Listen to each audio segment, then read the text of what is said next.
एक गुरु का एक शिष्य बहुत ही वाचाल था।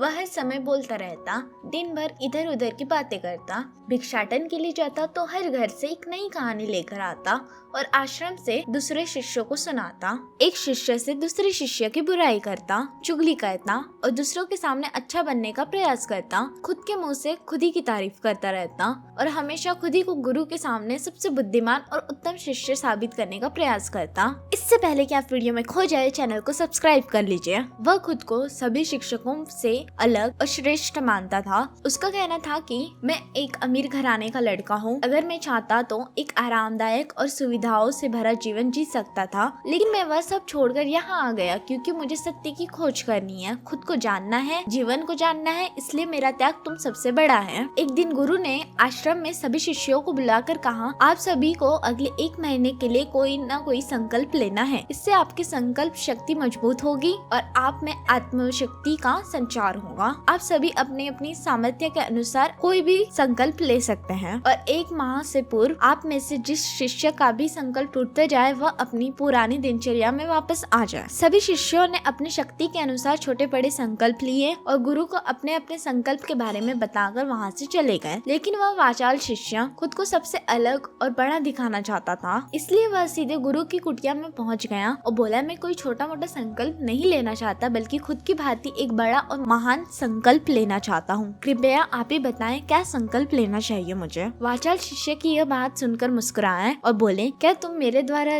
दिए गए संकल्प को पूरा कर पाओगे? क्या तुम्हारे लिए उसे पूरा करना संभव होगा? नहीं, वह तुम्हारे लिए संभव नहीं है, तुम उसे पूरा नहीं कर पाओगे, इसलिए तुम खुद ही कोई संकल्प ढूंढ लो। शिष्य ने कहा, नहीं गुरुदेव, आप जो भी संकल्प मुझे देंगे मैं जरूर उसे पूरा करूंगा, आप बताए तो सही। गुरु ने कहा, ठीक है, तो तुम अगले 1 माह तक चुप रहोगे, मुंह से एक शब्द भी नहीं निकालोगे, यही तुम्हारा संकल्प है। शिष्य ने कहा, गुरुदेव यह भी कोई संकल्प है? यह तो बहुत ही आसान है, 1 माह तक चुप ही तो रहना है। कोई बड़ा संकल्प दीजिए जो मेरी योग्यता के लायक हो, जिसे पूरा करने में मुझे समस्या हो। गुरु ने कहा, पहले तुम इस संकल्प को तो पूरा करके दिखाओ। शिष्य ने गुरु की बात मान ली। वह उसी समय चुप हो गया और पलटकर कुटिया से बाहर चला गया। उसे चुप रहना बहुत आसान लग रहा था। उसने एक दिन तो जैसे तैसे चुप रहकर काट लिया, लेकिन दूसरे दिन से उसके मन में ना बोलने का बोझ बढ़ने लगा। तीसरे दिन उसे भारीपन महसूस होने लगा और चौथे दिन उसके अंदर एक अजीब सी बेचैनी होने लगी, क्योंकि आसपास आश्रम के सभी शिष्य एक दूसरे से बात कर रहे थे। वह भी अपना पक्ष उनके सामने रखना चाहता था,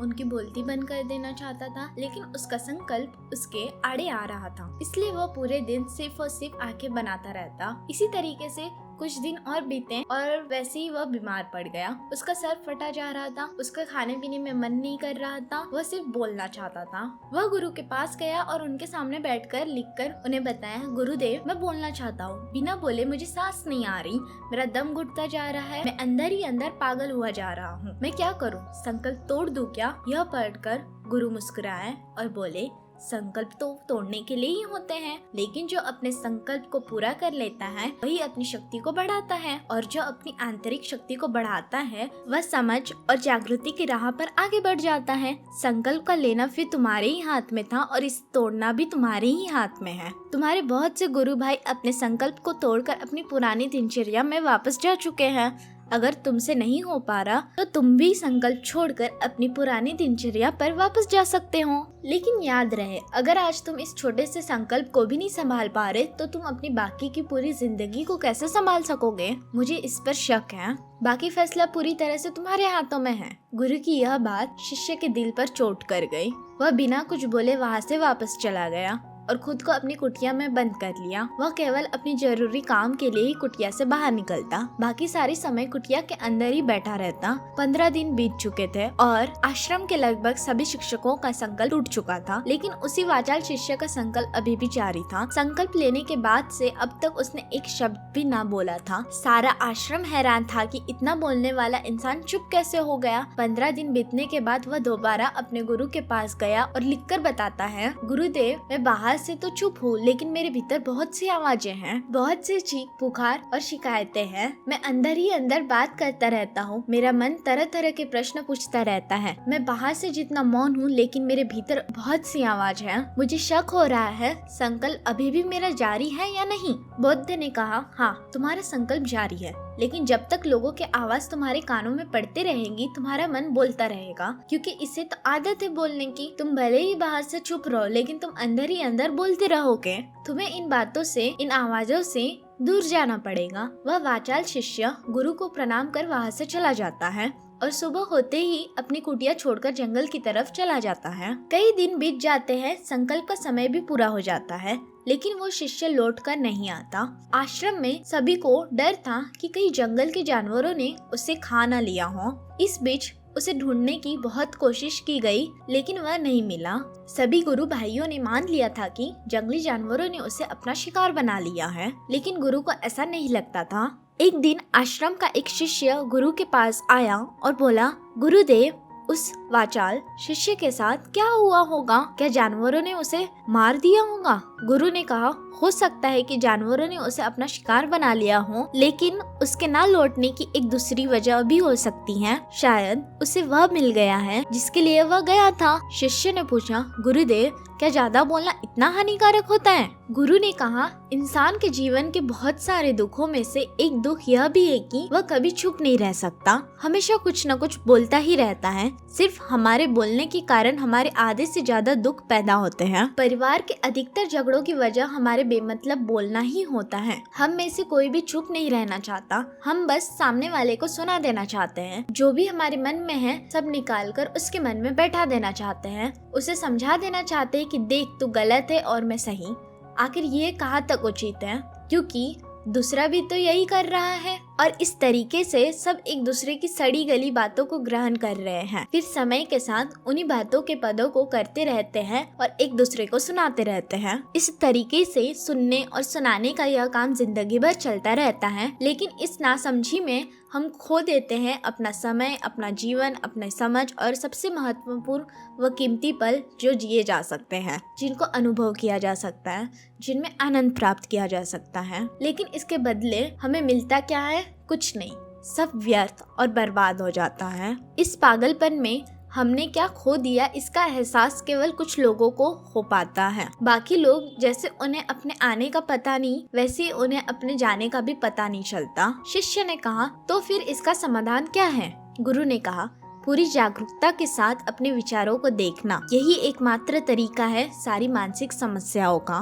दोस्त, वर्तमान में रहकर पूरी जागरूकता के साथ अपना काम करना जिंदगी में चमत्कारिक बदलाव ला देता है। उस वाचाल शिष्य को आश्रम छोड़े पूरे महीने का समय बीत चुका था, लेकिन उसकी कोई खबर न थी। अब तक तो सभी गुरु भाइयों ने भी उसके वापस लौटने की उम्मीद छोड़ दी थी, लेकिन एक दिन वह आश्रम लौट आता है। उसे देखकर सभी के आश्चर्य और खुशी का ठिकाना न रहा। लेकिन अब वह न था जो यहाँ से गया था, वह कुछ और ही बनकर वापस आया था। उसके अंदर एक गजब का बदलाव महसूस किया जा सकता था। उसके चेहरे पर एक गजब का ठहराव और आंखों में बड़ी शांति थी। आश्रम में आते ही सभी गुरु भाइयों ने उसे चारों तरफ से घेर लिया और बातें करने लग गए। वह भी अपने गुरु भाइयों से बातें करने लगा। उससे बात करने वाले सभी शिष्यों ने यह अनुभव किया कि वह पहले जैसा उतावला और बातूनी नहीं रह गया था। उसके मुंह से एक एक शब्द बहुत ही सुलझे हुए और मधुरता के साथ निकल रहे थे। थोड़ी देर तक गुरु भाइयों से बात करने के बाद सीधा गुरु की तरफ चला गया। उसने गुरु के पैर छुए, उनसे कहा, गुरुदेव, क्या मैं अभी भी मौन हूँ? क्या मेरा संकल्प अभी भी जारी है? गुरु ने काफी देर तक शिष्य की आंखों में बड़े ध्यान से देखा और कहा, हाँ, तुम अभी भी मौन हो।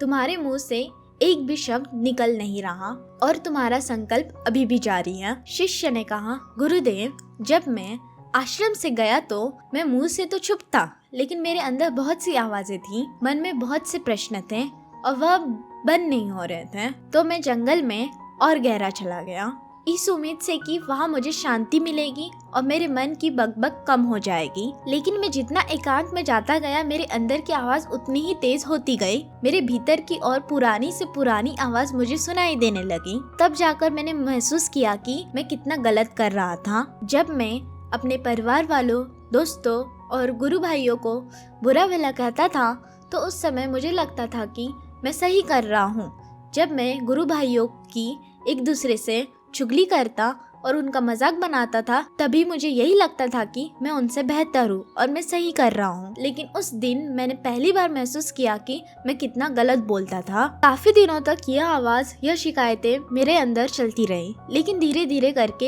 एक दिन यह सारी आवाजें मेरे अंदर से समाप्त हो गई। अब मैं भीतर से भी मौन हो गया। उस घने जंगल में बाहर से कोई बोलने वाला ना था और भीतर की कोई आवाज शेष बची नहीं। मैं उस दिन पहली बार मौन का सही अर्थ समझा। मेरे चारों तरफ बहुत शांति थी, हालांकि अभी भी कुछ आवाजें आ रही थी जो पहले भी आती थी, लेकिन मैं उन्हें सुन नहीं पाता था। पर अब वह सभी आवाजें मुझे स्पष्ट रूप से सुनाई दे रही थी। हवा के चलने की आवाज, चिड़ियों की चीखने की आवाज, पानी के बहने की आवाज, भंवरों की गुनगुनाने की आवाज, यह सब आवाजें मैंने पहली बार पूरे होश पूर्वक सुने। अपने चारों तरफ इतनी शांति मैंने पहले कभी महसूस नहीं की थी। तो इस शांति को भंग करने के लिए मैंने पहली बार अपने मुंह से कोई शब्द निकाला। मैं चिल्लाया, हे ईश्वर, यह कैसी शांति है? सब कुछ इतना शांत क्यों है? ऐसा क्या हो गया है? लेकिन मेरे चिल्लाने के बाद भी वह शांति भंग न हुई। सब कुछ पहले के जितना ही शांत था, बाहर भी और भीतर भी। हे गुरुदेव, मैंने अपने गुरु भाइयों से बात की, मैंने आपसे बात की, मैं बोल रहा हूँ, मैं चल रहा हूँ, मैं सब कुछ देख रहा हूँ, लेकिन मैं अपने भीतर एकदम एकांत में हूँ, मौन में हूँ।